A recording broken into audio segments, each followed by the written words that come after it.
CAPF-AC 2025 का जो PST PET का डेट है वो आ चुका है। आप लोगों में से मैक्सिमम ने अपना एडमिट कार्ड डाउनलोड कर लिया होगा। इसमें कैंडिडेट्स का डाउट है रिगार्डिंग ओवरवेट। ओवरवेट के संबंध में डाउट्स है कैंडिडेट्स के कि क्या ओवरवेट जो है वो रिजेक्शन का कॉज होगा फिजिकल स्टैंडर्ड टेस्ट में, या फिर वो मेडिकल में कवर होगा। इसका कारण है कि जो नोटिफिकेशन आप देखते हो, जो नोटिफिकेशन आपका एग्जाम का है, उसमें जो लिखा हुआ है, इसके कारण कैंडिडेट्स को प्रॉब्लम हो रहा है। ये देखो, जो आपका फिजिकल स्टैंडर्ड टेस्ट में minimum requirement for the candidates are as follow. तो हाइट मेल के लिए 165 सेंटीमीटर, फीमेल के लिए 157 सेंटीमीटर, चेस्ट जो है 81 सेंटीमीटर, और एक्सपेंशन मिनिमम 5 सेंटीमीटर। अब देखो, वेट जो है वो 50 केजी मिनिमम दिया हुआ है और फीमेल के लिए 46 केजी।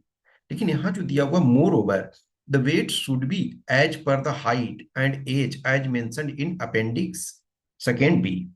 अब ये देखो, ये कारण जो है बहुत सारे कैंडिडेट्स का रीजन है टेंशन लेने का।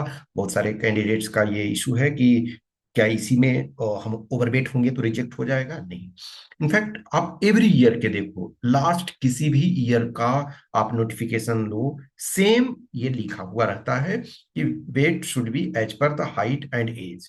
लेकिन आप एवरी ईयर के कंडीशन को देखो, तो जो भी candidate, obviously I don't know any candidate की वो मिनिमम क्राइटेरिया से नीचे होते हैं जो मिनिमम वेट के कारण डिस्क्वालीफाई हुए हों, ऐसा तो मैं नहीं जानता हूँ।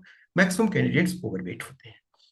लेकिन आप जब देखोगे अब तक का जो भी प्रोसेस हुआ 24 तक, तो वंस आप फिजिकल क्वालिफाई होते हो तो आपको मेडिकल के लिए अलाउ किया जाता है। अब यदि फिजिकल में आप रिजेक्ट हो गए तो फिजिकल में रिजेक्शन के लिए दिया जाता है। लेकिन किसी भी कैंडिडेट को ओवरवेट के कारण फिजिकल में रिजेक्शन नहीं दिया गया।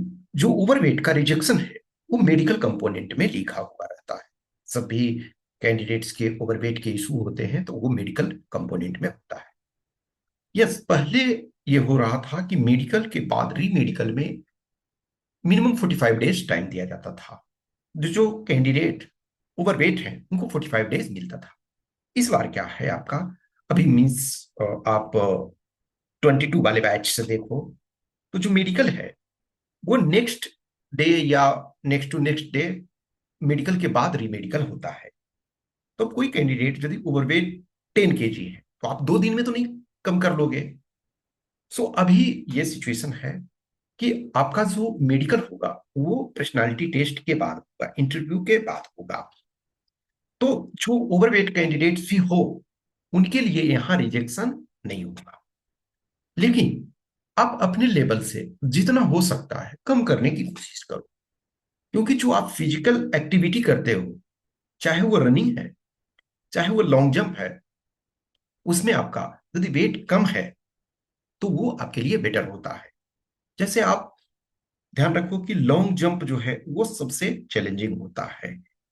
लॉन्ग जंप वाले में बहुत सारे कैंडिडेट्स का मीन्स मेल के लिए 4 इवेंट्स हैं और फीमेल के लिए 3 इवेंट्स। तो जो अभी तक देखा जाता है कि ज्यादा रिजेक्शन लॉन्ग जंप में होते हैं।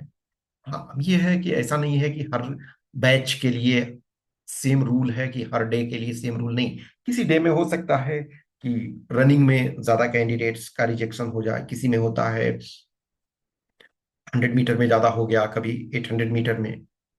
लेकिन इन नॉर्मल यदि देखा जाए, एग्रीगेट डेटा देखा जाए, तो जो ज्यादा प्रॉब्लम होता है वो लॉन्ग जंप में।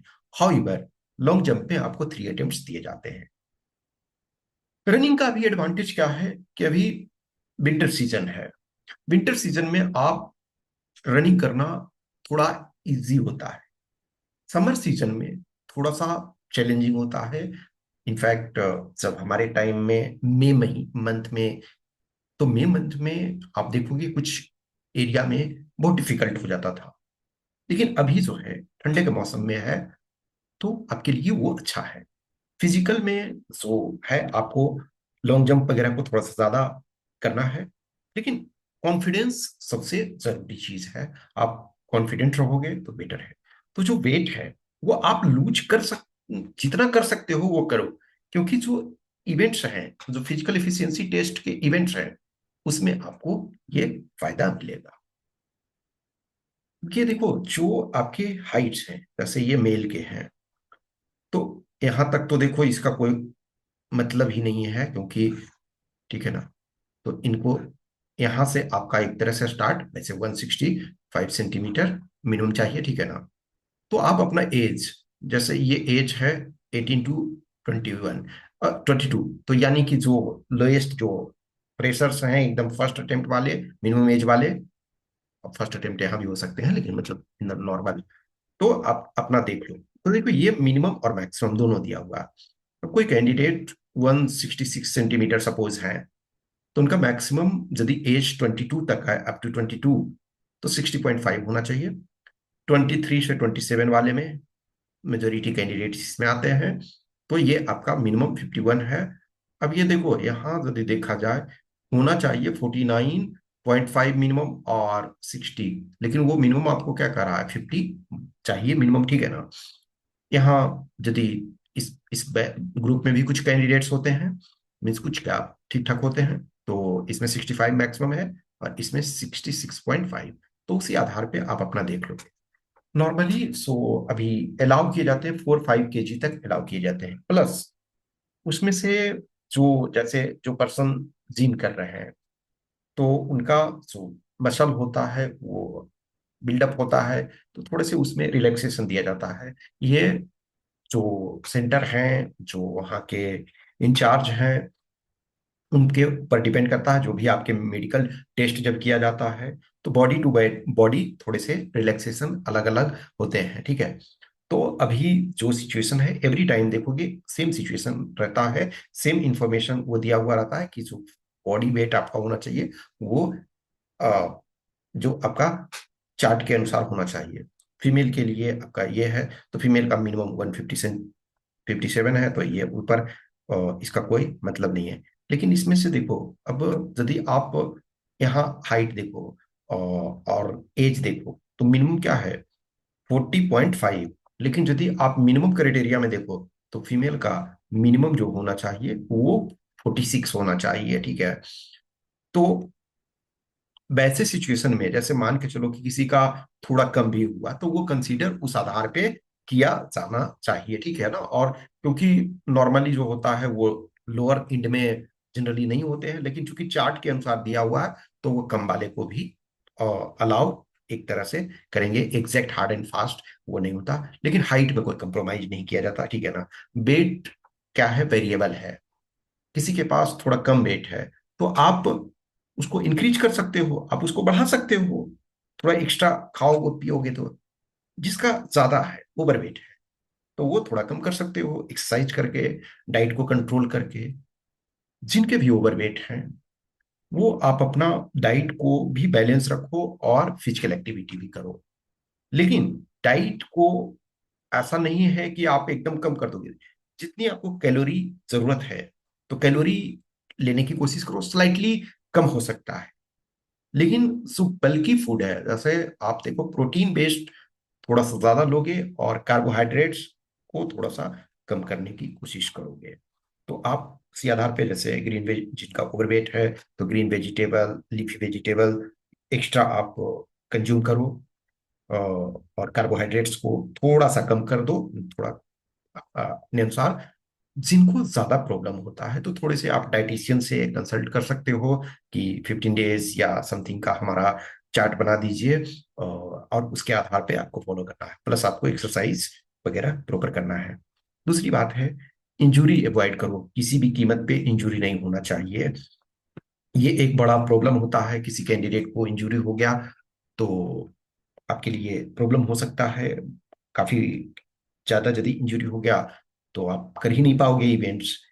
तो इसमें आपको एक्सटेंशन उस कारण से दिया जाता है, तो फ्यू डेज ही दिया जाता है, ऐसा नहीं। आप जस्ट इमेजिन करो, अनफॉर्चुनेटली किसी का ऐसा हो जाता है कि उसे 2 मंथ्स का बेड रेस्ट की जरूरत हो, तो आपके लिए स्पेशल फिजिकल अलग से नहीं किया जाएगा, वो सिर्फ और सिर्फ फीमेल के लिए होता है। यदि कोई किसी कैंडिडेट का ऐसा हो जाए कि वो प्रेग्नेंट हो, तो उनके लिए होता है कि टेम्पोररली आप रिजेक्ट हो जाते हो, और फिर जब टर्मिनेशन हो जाता है, डिलीवरी हो जाता है, उसके बाद मिनिमम 6 वीक्स के बाद फिर उनको बुलाया जाता है। बट इंजुरी वगैरह किसी भी केस में होता है, तो आप इंजुरी के बेस पे आप ये नहीं कर सकते हो कि मुझे 3 मंथ्स, डॉक्टर ने 3 मंथ्स बोले हैं तो ऐसा नहीं है कि आप रेस्ट नहीं करोगे, रेस्ट करोगे, लेकिन फिर आपका चांस खत्म हो जाता है। ये सिचुएशन है, ठीक है।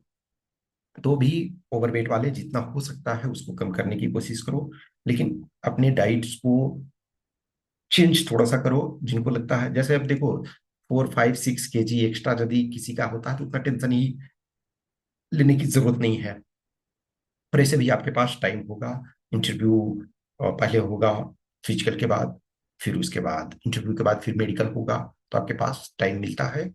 तो ओवरवेट वाला बहुत अधिक परेशान नहीं हो, आपको मौका मिलेगा, ठीक है। हाँ, अभी हम कर सकते हो कम, तो करो, अच्छा है। सो दैट कि आपको फिजिकल जो एक्टिविटीज हैं उसको करने में आसानी हो। आप कोई पर्सन एक्स्ट्रा आप वेट लेकर के रनिंग कर रहे हो तो थोड़ा प्रॉब्लम तो होगा। यदि आपके पास कम वेट है और वो रनिंग कर रहे हो, जंप कर रहे हो लॉन्ग जंप, तो वो बेटर होगा।